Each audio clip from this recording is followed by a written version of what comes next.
My two grandmothers, whilst loving God, also each loved men who loved a different God.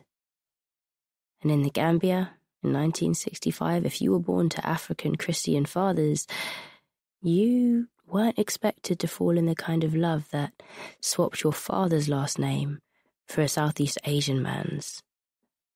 My grandmothers on both sides were powerless against the pull of their hearts and chose love over tradition, boldly and publicly falling in love with men outside of their religion.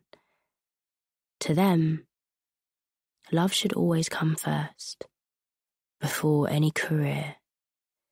Hearing their stories carves a space for compassion in today's less forgiving society. My parents are fruit of a new seed planted in our family tree.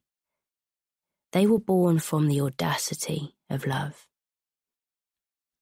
It is rare to look at a parent and find the right example and not just the right answers. I have never known someone to dedicate themselves to love and care as much as my mum does. At least, not since her own mum, my grandmother. They keep that in common.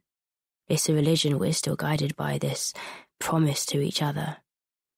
And now, after 26 years of studying my mother and grandmothers, I realise that my mouth mostly speaks from the abundance of their love. Whilst recognising the necessity of progress, it's imperative to understand the stories that the women before us lived, to then understand why they think and reason as they do. Our experiences are vastly different, naturally. Our opinions on love, race, and womanhood clash hugely, but not our hearts. Our mother's hearts we still share. Their hearts have always been more powerful than any rule or rationale, but never more powerful than their religion. How they have worn many hearts at a time and still survived is precisely how they taught me about God.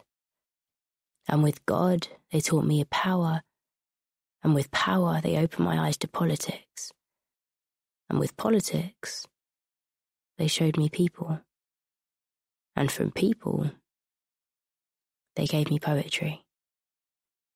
I hope that these poems bear that out as they lead you through reflections on family, identity, first love, grief, belief, and resolution.